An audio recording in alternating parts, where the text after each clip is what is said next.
quickly. Usually people are pretty quick to pop on. So what is your workday like? You go in the morning and do an 8-hour day, or what Yeah, works? pretty much 9 to 5, and then travel. I got it's the travel season, so it's coming up. Yeah. So I got a lot of that coming up. So Yeah. but yeah, a lot of it is my favorite part is product development and that kind of stuff, and some of it's regulatory and just a whole it's being that it's just me and Kelly, we both do everything. That's really cool. Hello, Nor from Paris, all the way from Paris. So we have 17 people jumping on already. Hi, guys. Welcome to our first Facebook Live in support of the Healthy Dog Expo. We'll wait for a few more people to jump on and say hi. Peter's here. Hey, Peter and Deb. I'm thrilled to have Billy Hoekman from Green JuJu here joining me. We'll let Billy catch up on his phone. As you know, the expo is in full swing. We have a few tickets left. One important update for anybody who is interested: New York State just dropped the mask mandate for businesses and public events. So masking will be optional as things stand this minute at the expo. Of course, we have many people who will want to mask, and we are totally accepting of that. But it's looking like COVID is in a good place here and lessening every day, which is what we all want to hear.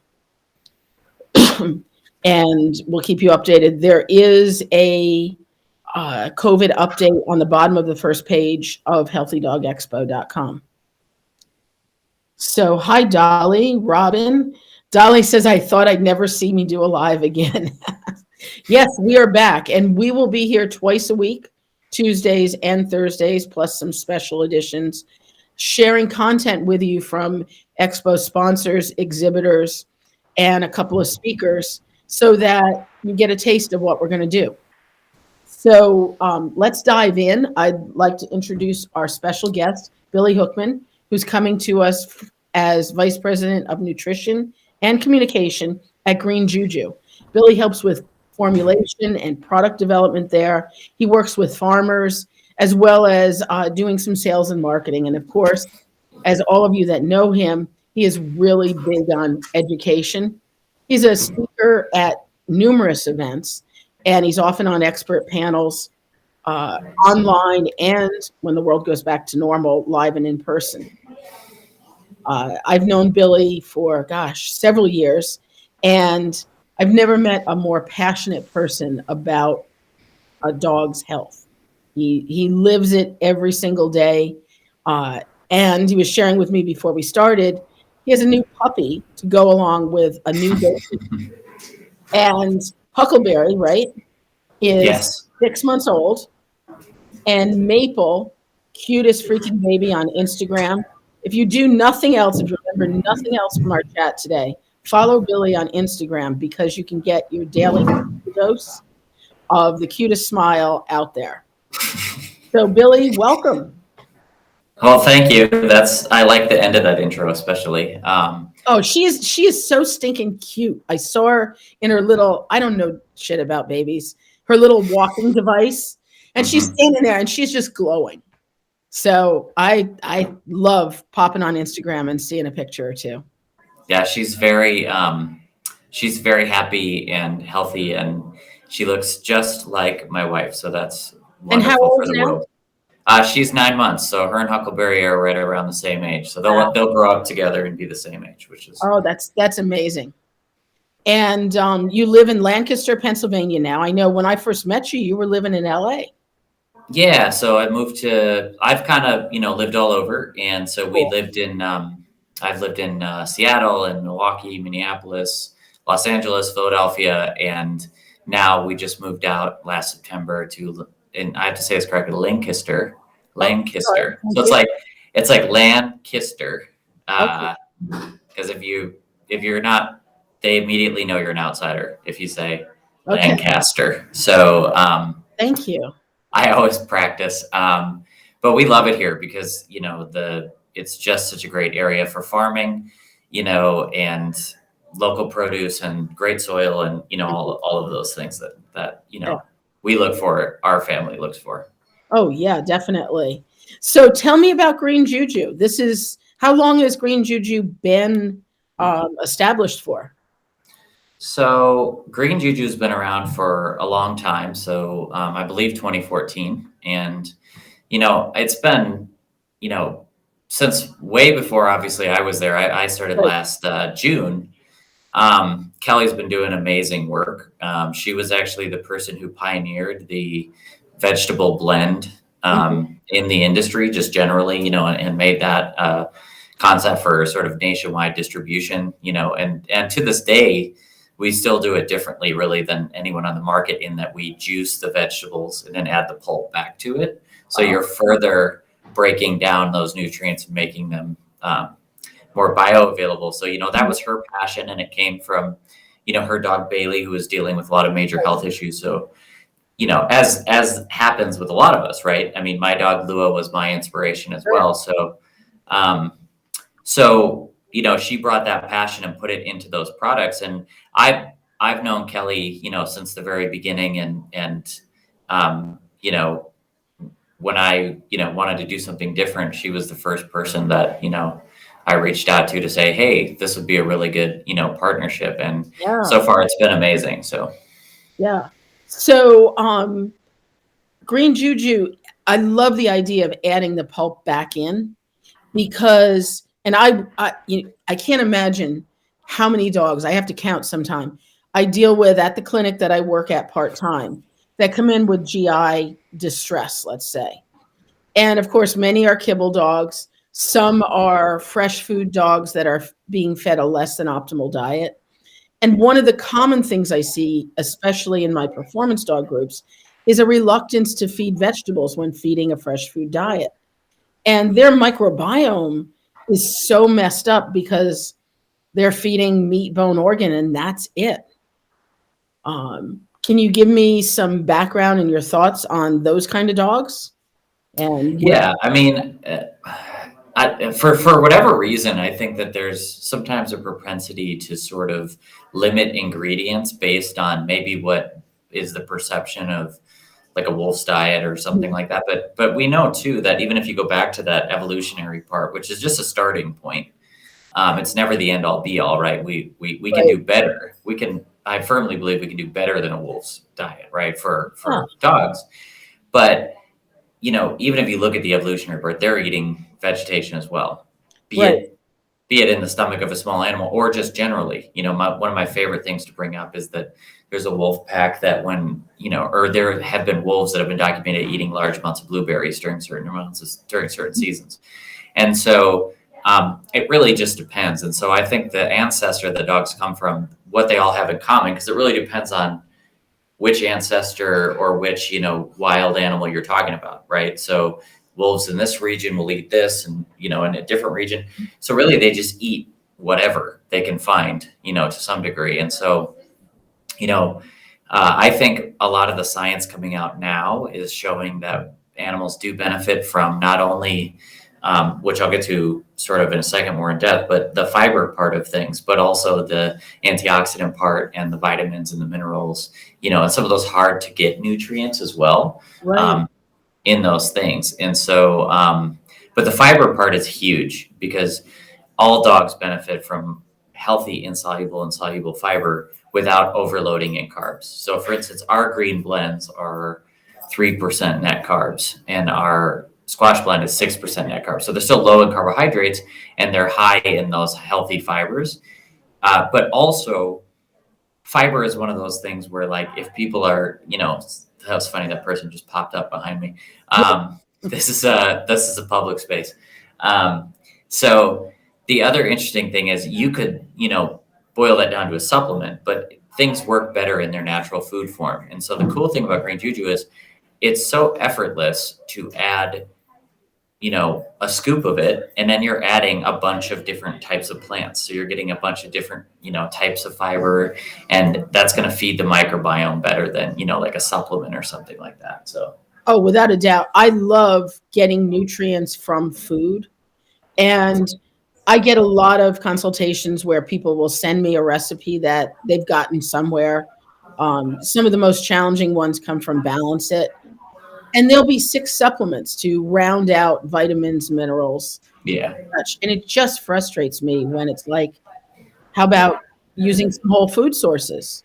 Mm-hmm. And of course, different places want to sell a supplement. So there's a little bit of a commercial bias there. But I love the low fiber content because I try to keep recipes that I use under 10% carbs across the board. And to have an additive that's only 3%, that's phenomenal. Yeah, exactly. So if I jump up, by the way, it's because there's another dog here, and Huckleberry is like on alert, so he might jump down. And so if that people might see Huckleberry, but yeah, no, I feel the same way. And what's that? I said Huckleberry can make a cameo. That's true. But I tend to agree, and I tend to, as a nutritional philosophy, having been through, formulation and dealing with, going to AFCO meetings and dealing with regulatory, just generally, I, have come full circle and reverting back to, nature. And so, if you look at my dog's diet, the base of my dog's complete and balanced diet is whole rabbits with the fur that are ground up. Yes. The entire animal. And then imagine adding that to, a giant scoop of green JuJu to that. Mm-hmm. And that's the base I'm looking for, which is like, how do we get all of those nutrients that are missing from, even processed raw food diets, and green JuJu and, that source, I think, does it in my dog's diet, at least. Yeah. And I'm glad you mentioned, fur and whole animal, because there are actually minerals that are absorbed from hair. And the average commercial raw diet does not contain hair. It probably doesn't contain eyeballs and other certain organs, tissues that would be a nutrient source for the wild animal, for the predator that actually ate that little creature. And, again, these prey model diets that contain 0 vegetable matter or plant matter are fiber deficient in my book. Yeah, I would agree. And the good news for those people is, green JuJu is available everywhere. And like I said, if you're just, what I do is I just use one blend and then move to the next and then move to the next. Mm-hmm. And you're getting such a diversity in plants there, and also in those colored antioxidants, right? So you're getting, we do have the golden blend, which is going to feature more of those like carotenoid, like beta carotene side of things. Mm-hmm. And then the green blend, so you're getting all different types of antioxidants. We even have the Bailey's blend, which is self-fermenting. So it ferments in 8 days sitting in your refrigerator. And that's because of the addition of cabbage, which is the inoculator of bacteria in this. And then lemon, which is the acidifier, which brings the pH down. So this is something Kelly was so smart. She invented and didn't even know it, that it was going to ferment itself. So the cool part about a product like that is it's really, as far as I know, the only self-rotating product on the market. So what happens is you can feed it fresh for 8 days. If you buy a large container, you're getting a different nutrient set than when that pH gets down to about 4 and those bacteria continue to, grow and create new nutrients. So you're getting 2 different nutrient profiles in the same product. That's very slick. And, fermentation, well, you're the expert in fermentation. Are you still brewing your own kombucha, just as an aside? Well, it's funny because I haven't in a while. We had a baby, so I haven't in a while. And, because there's only a certain amount of hours in the day, and I make her formula, which is one thing, and I do a lot of other things. But I am looking forward to getting back into kombucha brewing very soon, because it's much more expensive to buy all the time now. So yeah, well, and there's got to be just a lot of satisfaction to making it the way you want it with the flavors you want. So I have to ask you, can you elaborate. You said you make your baby's formula yourself. How does that parallel the experience of, say, the dog owner diving into a DIY feeding program, whether it be cooked or raw? Do you think the journey? Uh, it's, it's pretty similar, actually. We arrived at that because we were looking at formulas and just didn't like any of them in terms of the ingredient panel.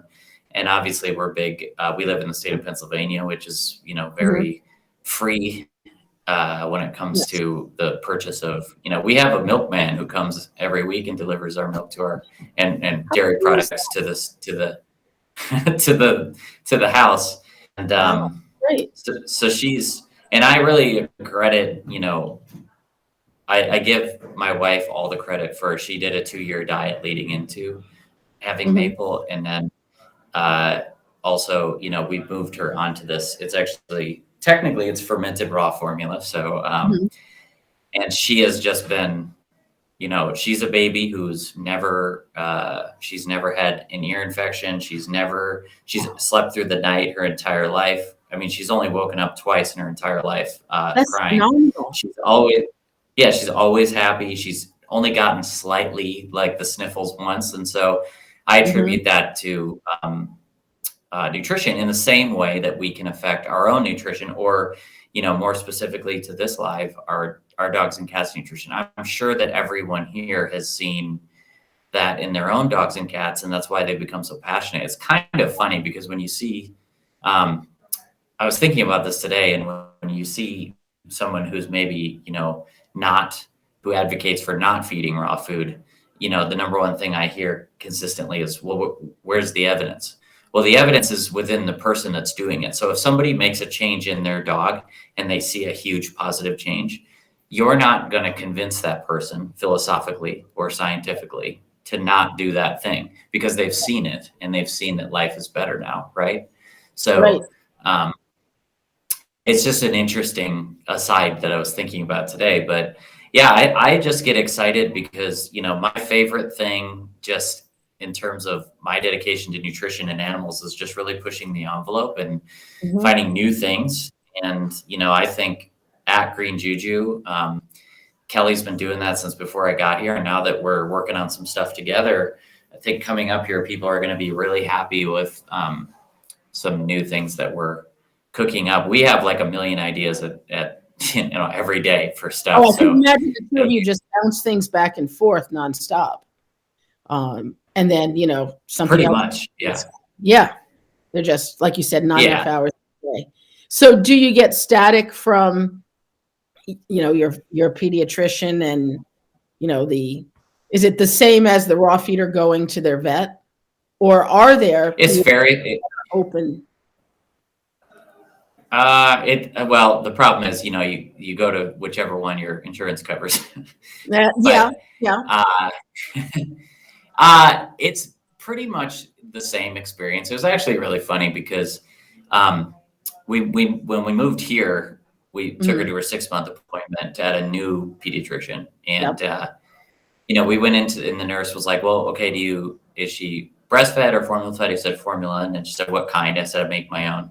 And then she's like, "Okay," and then took it down. And then the doctor walked in, and the first thing the doctor said was, "So tell me about this formula." So, and I went into it, and it, for me, it's kind of like what I tell people, when it comes to veterinarians who maybe don't recommend raw feeding, and it's just, we can agree to disagree, and that's okay. I've done my research and I've done that. And basically her bottom line was, well, I can't recommend it, but she looks really good. So, I kind of got halfway there. Yeah. That's an open mind. That's fantastic.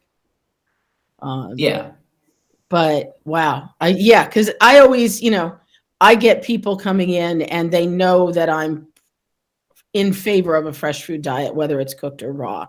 So they come in and they breathe a sigh of relief because they know they're not going to get static. But the stories I'm told of things that raw opposed veterinarians said are just mind-boggling. And I can't imagine how that would feel, knowing what you know and how thorough you are, to have somebody come both barrels at you. because you're making your own baby Yeah. formula.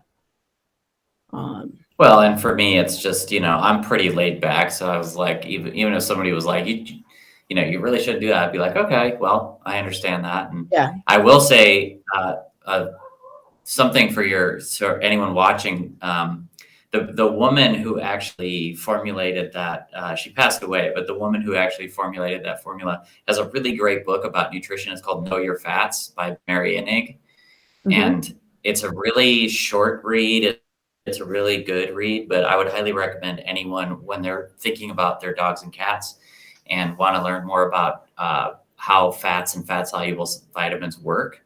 Definitely read the book Know Your Fats by Mary Innig. And I thought of that because I'll put a link in. She's the one who did the formula. Yeah, let me write that down. I'll put a link in here after we're done so that if anybody wants to grab that, we can do that. Cool. So Green JuJu, you said, is available everywhere, right? In pet stores or by order, raw food co-ops? It's available in independent retailers, which is where you're going to get the best deal in terms of, purchasing. But also too, it's just good to support your local community. I'm a big proponent of that. It's, you can order it online because it's not available in every area, but obviously you're going to pay for shipping and stuff. So, but the shipping is not going to be, because you're ordering in larger quantities. You order 4 instead of 1. It's still definitely doable, but I'm a big proponent of I can't remember who said this, but one of my favorite quotes from someone was, they said it wasn't Walmart who put the hardware store out of business. It was the person who wanted to pay $1 less for the hammer. So they went to Walmart that put the hardware store out of business. So that's kind of, we got to keep these, we got to keep these, the independent retailers out there provide an amazing service. And that is to vet all the products before they come into the store. So most people don't want to vet products. They just want to feed something healthy to their dog or cat. And so the independent stores provide an area where you can walk in and know that you're making a healthy choice. I mean, most people aren't going to be like me, right? Who's like sitting here and, trying to take everything to the nth degree nutritionally. They just are like, I want to do something natural and I want my dog to be healthy. So thank you to all those independent stores out there that are selling Green JuJu.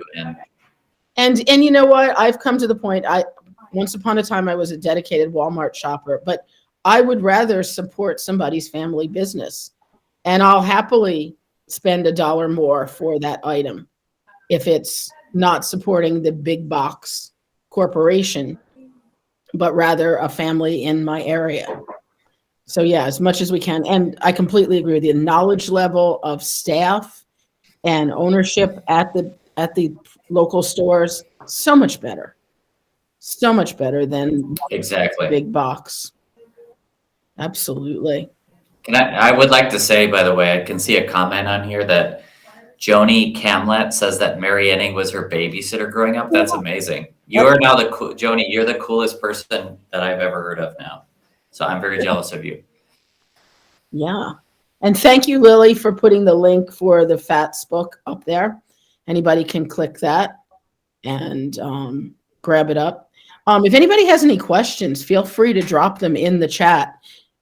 Keep in mind there's like a 30-second delay before when we see your comments, but we'll be happy to take some.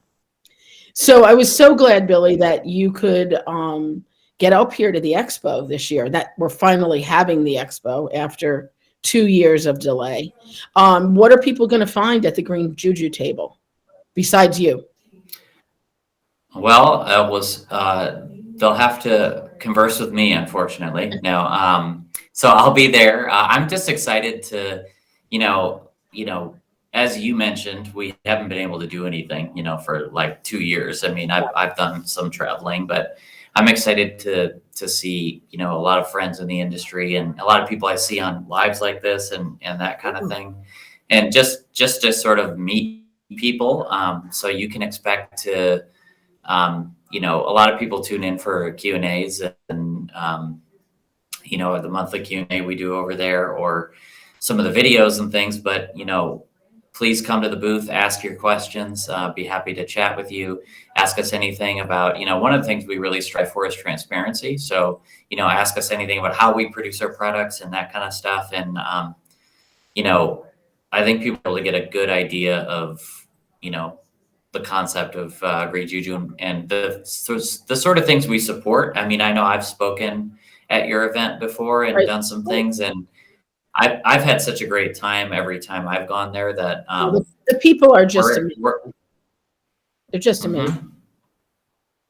amazing. Yeah, I'm excited to support that, and Great JuJu, we love supporting education, and anytime we can do that, we're going to be there. So, and it's not that far. I can drive there, so that's a good thing You can too. drive, yeah. Now, if I can cross over, you know a lot about the human food line. I always think of fruit juices and, green drinks, if you will, as being high pressure pasteurized on the human side. Is that true?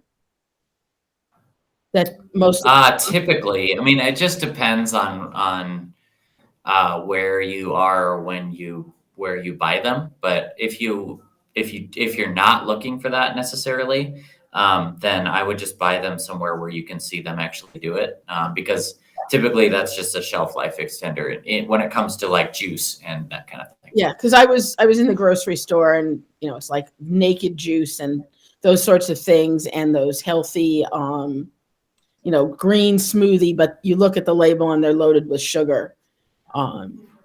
Those are the kind Well, of and that's kind of, seeing, right? yeah, that's kind of the drawback, and that's another reason why we wouldn't just juice things because you want the fiber in there, right? And Right. also too so these are going to be low in sugar anyway. But when you think about some of the other additives, so you also have the bone broth in there, and then you also have coconut oil, and the coconut oil is important because not only does it provide obviously healthy fats when you're talking about those medium chain fatty acids like caprylic and capric acid, but also lauric acid, which is I guess another shout out to Mary Inning, lauric acid, which is a very healthy acid. It's actually so healthy that it's contained in virtually in large amounts in every mammalian milk. So be it breast milk, be it cow milk, goat milk, anything like that. And so, but the other thing the coconut oil does is, so dogs are obviously adapted to eat higher fat, high protein diets. And the fat content actually, so when you eat fat with any sort of residual sugar, the fat actually keeps your blood sugar from rising too quickly. This is the same with people as well as dogs and cats. Mm-hmm. So when your dogs are eating the green JuJu, they're also going to have that, built-in really healthy fat to keep their blood sugar.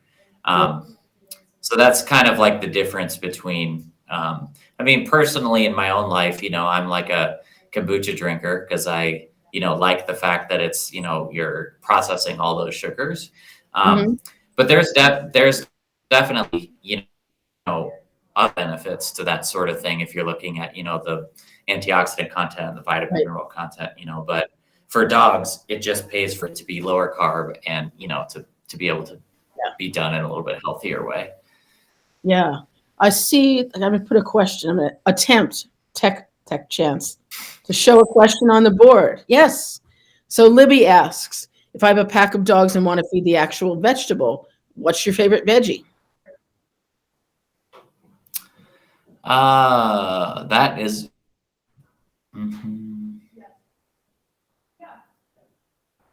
Interesting. Well, that's a hard question. That's a hard question to pick just one, but my favorite, easily accessible, because I always try to give people really ones that they might have around the house. But my favorite, easily accessible, are actually herbs. So cilantro or parsley, which actually have a higher antioxidant content typically than most other vegetables. And the reason, what I love about nature is it expresses itself in colors and smells and, that kind of thing. So those are actually chemical substances that do things in your body. And so the things that make cilantro and parsley, those things so appealing is, the smell. And the smell is literally, the reason why they're so high in antioxidants. It's kind of like when you sprout plants, you Okay. know, they're taking, when you sprout something, it's taking that energy of that seed and sort of like throwing that energy out so the plant can actually grow. But Right. that energy isn't just some like weird, hokey concept. It's actually vitamins and minerals, and that's why they're measurably higher in That's certain correct. things. Yeah. Yeah, in that capacity. So it's really cool because nature, the more we figure out about it, the more it just is, very interesting to me in that way. Well, and I think the less we try to screw with it and adapt it to our purposes, the better we do. Um, so herbs, that's interesting. I always think of cilantro as the most hated herb by humans. And the first thing people say is I can't even stand the smell of it. Well, that's funny because I like it. there's like that. Oh, I love it. There's like a rare genetic thing where it's like it tastes like soap to some people because that's Mhm. like, but my wife, when she makes anything that involves cilantro, it's like a cilantro salad on top of whatever we're making. So if it's like Yeah, tacos, so I love it. And it's definitely something that, people can, I'm a huge advocate for feeding your food to your dogs, and I do it all the time. So, last night was, um, it was either last night or the night before we were having, so we get a pig every year. So we have to eat a mhm, lot of pork as a family. So we were eating sausages, and then we stew, different colored peppers in mhm. raw butter, right? Nice. And so that's what we were having for dinner. And so before we were cooking them, of course, like Huckleberry was like right below Emily's feet looking up at the meal. Mhm. And so I was just taking the multicolored peppers, which I know have different antioxidants, and, Right, giving him pieces of those. And he was loving it. So not only is it fun for him, but also like, it's just, how do we fill in those gaps without doing those things you're talking about, which is, put in, how many raw diets you see with all these different synthetic vitamins. right, Instead, let's go back to old school where we, think about dogs before dog food was invented, so let's right. just feed them whole foods. And I'm not discounting like, balancing a diet because I understand that. And um, but for me, it's like, some of these dogs, there was no such thing as balancing diets then, and they were living to be, Right. 20 years old. Yeah, So yeah, it's a balance there for yeah. sure. You got to look at the big picture. Um, Dolly asks, what percentage, since you're talking about how you feed Huckleberry, what percentage would you say you do of veggies over a 24-hour period? Well, this is a great question. And if Kelly is watching right now, then she's going to love this part. So we're a big proponent of the plop method for feeding Hmm. dogs and cats green, or dogs green juju. So essentially, there is a feeding guideline on the actual packaging, which you can use if you'd like. But what I do, I arrived at a table. My dog is, well, he's a puppy, so he's going to probably be between 25 and 29 pounds, would be my guess. But um, I arrived at a heaping tablespoon per meal. And how did I arrive at that? Not because I was doing a specific percentage, I just looked at it. So I can see his rabbit portion, right? And then Hmm. I said, okay, this seems like the right amount of vegetables to me. Now, people can do it that way. The plop method that we talk about is a small plop for a small Hmm. dog, a medium plop, or you guessed it, a Yep. large plop for a large dog. So it can go either way in that. But for me, if somebody's really wondering, he's about 25, but you could do more than that, or you could do less. It just depends on your own dog. And that's another thing to think about too, is like what works for my dog is not going to be what works for your dog or someone watching's dog. So it just depends. Well, and variety and rotation, some days there might not be much veg at all, a la I forgot to defrost stuff or, what have you, or grab some from the market. Um, so, Oh, for sure. I actually forgot to thaw some Bailey's blend mhm. yesterday. And so I had some homemade fermented vegetables that I also add into Sure. his food as well when I feel like it. And I was like, okay, you're just getting fermented vegetables because I totally failed you on the Bailey's blend part. Yeah. Now, we keep saying vegetables. Lily's asking, what about fruits? Fruits are good. What's that? Where do you stand on fruits? Fruits are good. I would just, moderate the amount of those. So another thing that, and again, I go back to what works for people, but if, right now my daughter's absolute favorite thing to do is ride in carts. So Mhm. we go to Target and Whole Foods a lot and just walk around with her while she looks around. It is the cutest thing on earth. But I say that because if we're doing it, I'll see blueberries and I'll go, oh, okay, I can add these to Huckleberry's food for, the next week or so. And then next time I might see something else so fruits are great and can provide, certain, vitamins, minerals and enzymes and things like that, but just keep it low because you don't want to, dogs aren't meant to eat a lot of carbohydrates. And Right. obviously, so if you go back to your juicing that you were talking about earlier, one of the reasons they're so high in sugar is because in order to make them palatable, they have to add, fruit to it. And so Yeah. that's where you're getting most of the sugar. Because if you just did like, a bunch of kale, it wouldn't be super high in sugar. But no, not many people are Nobody's going to going be to able take to, it down. stomach. Yeah. Yeah. So it just depends. But fruit is great. Another good example of that is oftentimes I try to eat as many raw foods as I can as well. And for lunch, I often bring a banana. And so Huckleberry comes to this workspace with me every day, and I give him 2 bites of my banana virtually every day. So yeah, perfect.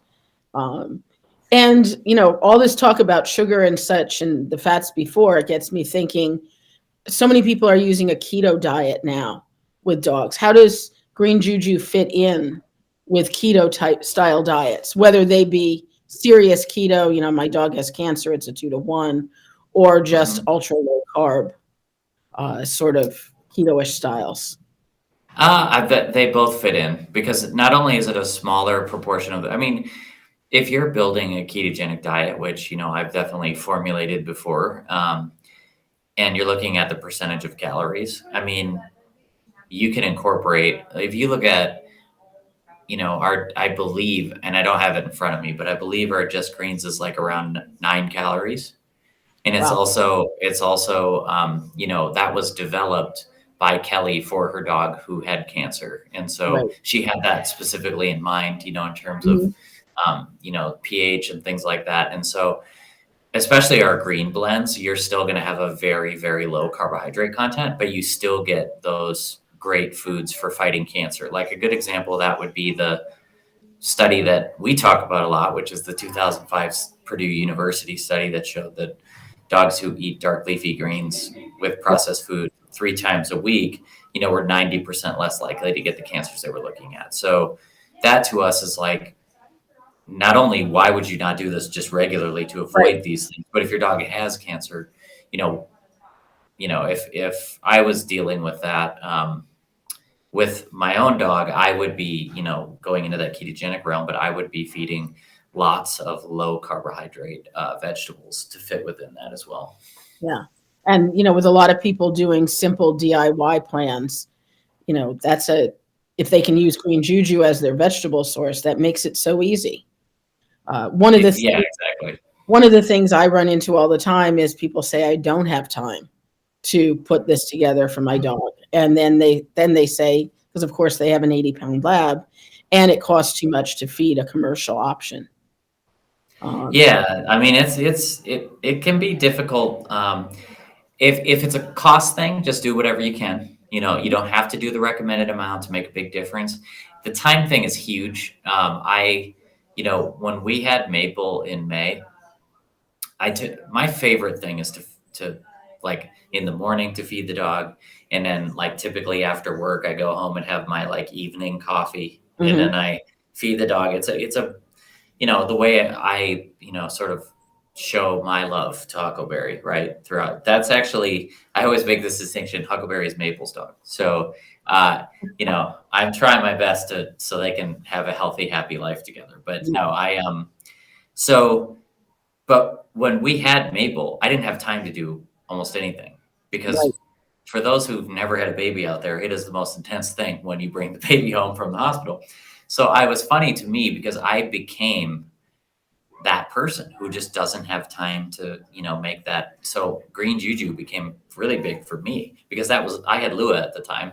Right. And so, I was able to add in those greens without, chopping them up or doing X, Y, and Z because, when you're feeding a baby every two hours, 24 hours a day, Mhm. it's a different world. And so, I definitely had a deepened appreciation for everything Kelly had developed in that time. And you know, Well, and to be able to have something that's convenient that stays within your philosophy.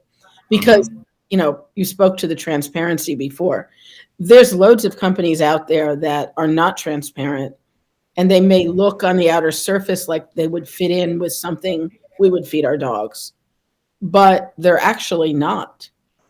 And, I was having this conversation with Susan Thixton about the importance of transparency and human quality, whether you're talking about kibble or cooked or raw. And it's hard for the consumer to know sometimes. So Well, I exactly, and that's why we're here to do things like this, like me talking to you. And a lot of people maybe don't know that this company is just me and Kelly. So we're always here to answer people's questions and to be able to you know be that transparent company that you can trust. And we'll be happy to prove that to you and show that to you. By the way, hi to Scott Marshall. So I'm surprised he's on here. Whenever I do a live with Scott, he's always like, "Can we do it at 8 or 9 p.m.?" And I'm Yeah, like, yeah. "Dude." Dude, you know what I said, time it is here? I'm like, I could do that before the baby, but I say this so at least he can laugh. Hmm. Yeah, he is a fan of that 8 to 9 o'clock slot. But sometimes I'm watching him and it's like I'm dozing off, Scott. Sorry. It's late here. It's been a full day. That's true. Full day. But yeah, I really appreciate companies that, like you guys, get out here and say this is what we do, this is why we do it, this is how we do it. Yeah, and going back to the expo, that's exactly what we'll be talking about with people is that. And like I said, I'll just be obviously hanging out and enjoying some Yeah. of the speakers myself, and seeing friends. And so it should be awesome. Somebody asked on here if I'll be bringing Huckleberry. I don't know. He is just a puppy, so it's hard to be like, oh, I'll leave him in the hotel room while I'm doing stuff. So he has a wonderful um, dog sitter, and the dog sitter's sister has a Bernedoodle named Max, who Oh, geez. Huckleberry, that's his best friend. Best So friends. I don't want to deprive him of that. So probably not, but you never know. I wouldn't mind if the whole family came along. Oh, that would be fun. So you mentioned there's bone broth in some of the formulas. Hmm. And is it beef bone broth, or as Amy said, her dog has a sensitivity to some proteins? Yeah, I can see that. So we have turkey and duck in two of them, but also bison. Oh, So she could probably try the bison. So the Just Greens has bison. mhm. The Bailey's blend has turkey, and the Golden Blend is the duck. So we do try to do as many novel type proteins as we can, but especially the bison. I mean, bison. When Kelly was developing this stuff, her dog had a lot of sensitivities to certain things, and so the bison was a big one for her. And the bison that we use are amazing. It's grass fed bison. It's those are actually produced at a human grade facility. That Nice. are doing that. And so and also too, you'll notice the difference in our broth is you can actually see the thickness of it too, which is really nice. Yeah. And I've been using it obviously for Huckleberry every day between the duck and the bison, because we actually carry those on the side as well. So we have both duck and bison bone broth Oh, for for those that want to add more, the recommended dose on that is an ounce per 10 pounds. You can always do more. You can't, no dog becomes overweight from drinking too much bone broth. So you can always do more than that. I typically double that for my own dog at home. And he's a big fan of both of those. Yeah. And certainly, when there's GI upset and such, bone broth is your friend through recovery. Oh, for sure. Mm-hmm. Without a doubt. I know people are going to ask if you're going to have product available for sale at the event. Have you figured out a way to do that, or maybe we can look into working with a local retailer or something to send people there?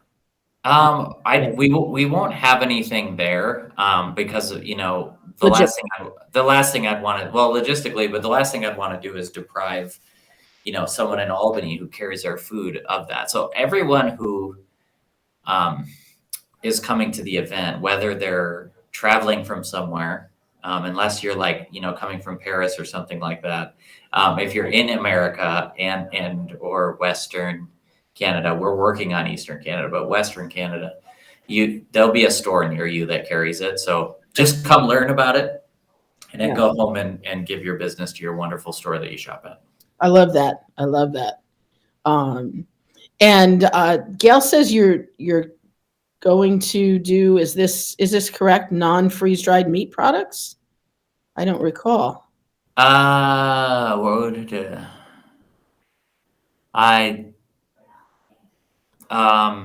or is that maybe that's confusion with another company? It might be, yep. Because I don't recall us talking about that at all. No, and we haven't, like I said, we constantly talk about new products and where to go, but we haven't arrived at anything. Really, your focus is largely plant-based, predominantly plant-based. 100%. Not to say we won't branch off into other areas, but we are a company that makes, currently additions to diets. So whether you're feeding a processed diet, whether you're feeding a raw diet that includes vegetables, adding our plant-based products is always going to make that better. So yeah, that's a good point. So Gail said she was just asking. So I get it. Gotcha. Okay. So that's on the wish list, evidently. So what I'll say, Gail, is in this year and continuing, look forward to some really cool stuff, but I can't say anything about it.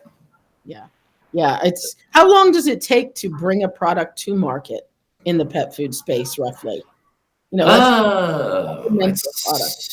It depends on if you're crazy people like me and Kelly and you want to get it out as quickly as possible. But I would say the biggest hitch there is packaging, usually designing a packaging, ordering packaging. But I would say you could get something out in like 6 months.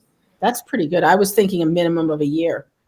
I mean, I would think with a lot of companies, that's probably, it just really depends on scale and also who you're working with and getting creative. And, with me, I've worked with farmers and continue to work with farmers in production and that kind of stuff. So what I like is sometimes you can find, diamonds in the rough, especially where I live. And, in terms of, getting some of that stuff out. So it's a little bit different of a process, but we're excited. And I think when people have an idea of what I'm talking about, I think they'll be excited too. Yeah. Well, and I mean, I imagine packaging, and every state has regulations that have to be met for the label and testing. And I mean, it's a huge production, right? The registration is a nightmare. I mean, it's just crazy. We were, for instance, we deal with sort of like the nitpicking of labels a lot of things that people just wouldn't believe. And it was actually funny because I was last night going back to the cart thing. Yeah. There's a Rite Aid across the street from our house, and we brought Maple there so we could put her in the cart and walk around. And I was walking by the dog aisle, and lo and behold, there was treats on the shelf that were not, AFCO compliant in the least. I mean, there was no GAs, it was nothing. So I was just, thinking to myself, like, it's funny that we have to deal with these label issues when this product is on the shelf and it's not legally allowed to be there by any stretch of the imagination. And so, that's a hard part. And, I give Kelly a lot of credit for, doing most of that on that side. And people wouldn't believe it, though. I mean, it's an interesting process. I'm looking, I'll be at the AFCO meeting in August. So I stopped doing the online ones because they weren't very useful to anyone. No, not at all. But looking forward to that. And it's one of those things where it's kind of like a hurdle, but it's something you just have to go over to get what I think is like new and innovative products. It's easy to release products that have been done before because you can get, or it's easy to release products that, for like a big company because the regulations are written towards them. Right. But when you're doing stuff like Green JuJu, that's going to be innovative and small, and it's going to be new to the market, that's where you run into like, what can we talk about? What can we do? It's kind of a crazy thing. Yeah, if you're making Acme dog biscuits, people understand what it is, and yeah, it's a piece of cake. Exactly. So, and it's all of that is, all the regulations are written by, are approved by the large companies. So they're all written, in relation to that. And so it's just, Susan very well. So how it is. Yeah. She was at the last AFCO meeting, and she said there were only about 135 people there when there's normally 400. But it was another AFCO meeting where they do what they do, and you can hop over to truthaboutpetfood.com and read her reports from the last meeting. If you're I will say, it's like the dog opened the door to get dog. Yeah, he's like a lab. It's very cute. It's so cool that they allow dogs in the workspace. Yeah, no, everybody loves. In fact, Huckleberry in the month of December had his own office hours where people could play with him during certain times. So that was, I should go get him. Go get him. Let him make a cameo, and then we'll wrap up. Come here, buddy. Oh, so this is Huckleberry. Hey, buddy. He's like, I've never been on camera. This is my first Facebook Live. He may, he's looking at that other dog, but we'll try to like. He is a solid citizen, though. Look at the bone on this dog. Yeah, he's very interesting. He's got kind of like a blue face, but he's he's a very good boy. He's about 6 months old, and we just taught him to use the bell at the back door to go outside. So he's very smart. Yeah, and he's as I mentioned before we were filming, he is a third generation raw fed dog. So he's been he's very healthy, and we didn't plan on necessarily getting a French bulldog, but a friend of ours gave him to us, so it was a very nice thing. That is a very nice thing. Great, buddy. He is definitely like, hey, that lab's over there. Yeah, it's exactly. So any last thoughts before we let you get on with your day? Just for anyone watching this and that's actually going to the expo, I look forward to meeting everybody, as well as we're always here at Green JuJu to answer any questions that you guys might have, so you feel great and comfortable about feeding everything we're putting out. So reach out to us anytime, and we'll see you soon. And it's greenjujukitchen.com. Let's see if that goes up there. So they can hit you up on the website or email you through the website. Yep. And get answers to their questions. The expo, of course, is Saturday and half a day Sunday, March 19th and 20th. HealthyDogExpo.com. I have some tickets left, and there'll be plenty of time to hang out with all the exhibitors and sponsors. So you can talk to Billy, ask him hundreds of questions, buy him a kombucha, and hang out with us. So thank you, guys, for hanging with us. I will be back, tomorrow with Dr. Rob Silver from Real Mushrooms. And then every Tuesday and Thursday at 2 p.m., we'll be bringing another person to you to fill you in on what they're going to be doing at the expo. So thank you, Billy and Huckleberry. And You are very welcome. we will see you soon. Sounds good.